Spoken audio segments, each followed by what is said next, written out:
and let us all do we can to build a better future. All right, this is going to be a short segment, but it's going to talk about the overall crisis in Chicago because we need to address the aftermath of the Chicago's Gaza ceasefire resolution. Now, I am not going to sit here and dismiss it. I think it's very historic that a major metropolitan city is calling for a ceasefire. However, let's deal with the fallout. There are many issues impacting the city of Chicago: gang violence, police brutality, political corruption, crumbling infrastructure, schools being shut down, gentrification running amok, and so much more. This is a pretty expensive city to live in, and this city is being turned upside down, folks. So, with this Gaza ceasefire resolution, while it is important, there's always a fallout. I want to pull up this video here of the governor, J.B. Pritzker, adding in his 2 cents. Now, of course, the governor is going to weigh in for the fact of, hey, what about Hamas? Let's play it. Ceasefire resolution between Israel and Hamas passed by Chicago City Council. There was concern among the Jewish community that that vote could make anti-Semitism worse. The governor saying today the resolution does not hold Hamas accountable for their crimes. I was disappointed that no consideration was given to the women who were raped by Hamas fighters who crossed over into Israel, kidnapped people, that the deaths that were caused by those terrorists were not acknowledged, and that, honestly, I don't think that the city council, if they're going to talk about the challenge of war in the Middle East, you've got to make sure you include all of the perspectives. They did not do that. The governor. And what the governor doesn't know is that there was a resolution for solidarity for Israel passed before this resolution passed.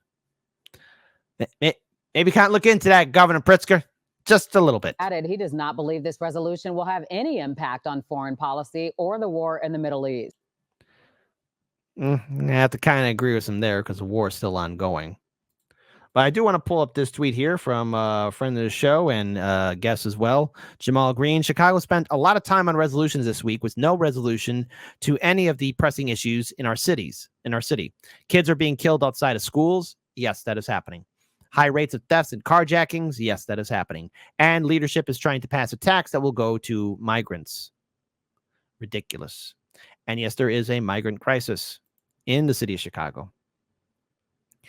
And this is an article from Politico. Was a ceasefire vote really a win? No. I mean, it was historic. And I don't want to dismiss everyone celebrating on that day. But now the city is still divided because the mayor was the tie-breaking vote. And this is a short little comments on it.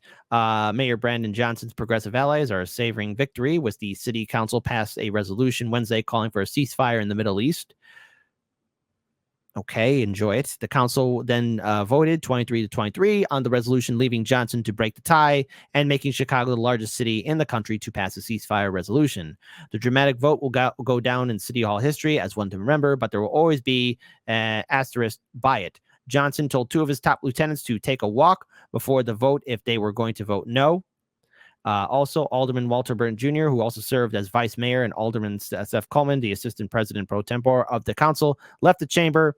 Had they voted on the resolution, it would have failed.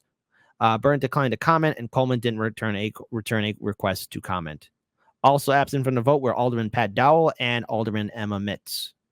The takeaways: Alderman Rosanna Rodriguez Sanchez, who carried the resolution with Alderman Danielle Laspada, said she was very proud and happy for the Palestinian community. Alderwoman Deborah Silverstein, who opposed the resolution, said she was disappointed in how the mayor handled the vote by failing to bring aldermen working together to work out a compromise. What's next? The council is now divided more than ever, and that means so much is going to be stalled.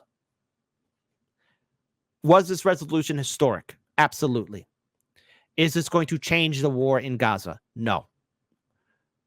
Will it add pressure to the Biden-Harris administration? Probably not. Will this cause further political problems down the road for the city of Chicago as this council is divided, especially as now how there's a lot of criticism towards the mayor? The answer is yes. And will this also cause more heat for the DNC convention? Possibly. I want to say that there won't be a powder keg ready to blow in the city of Chicago. I want to say that the city is going to be A-okay.